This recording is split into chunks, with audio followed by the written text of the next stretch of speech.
Team India women's world cup win అయిన తర్వాత ఏమేం జరిగాయో ఈ వీడియోలో చూద్దాం. నెంబర్ 1, టీమిండియా ఉమెన్స్ అంతా నరేంద్ర మోడీ గారిని కలిశారు విత్ ట్రాఫీ.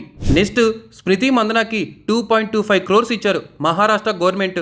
జెమిమా రోడ్రిగ్స్కి 2.25 crores ఇచ్చారు మహారాష్ట్ర గవర్నమెంట్. రాధా యాదవ్కి 2.25 crores ఇచ్చారు మహారాష్ట్ర గవర్నమెంట్. అండ్ క్రాంతి గౌడ్కి 1 crore ఇచ్చారు మధ్యప్రదేశ్ గవర్నమెంట్. అండ్ రేణుకా సింగ్కి 1 crore ఇచ్చారు హిమాచల్ ప్రదేశ్ గవర్నమెంట్. అండ్ దీప్తి శర్మకి డైరెక్ట్గా డిఎస్పీ పోస్టే ఇచ్చేశారు.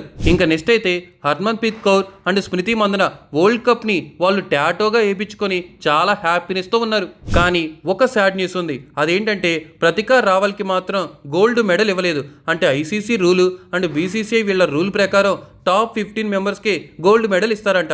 కానీ తనకి ఇంజూరీ అవ్వటం వల్ల తనకైతే గోల్డ్ మెడల్ ఇవ్వలేదు.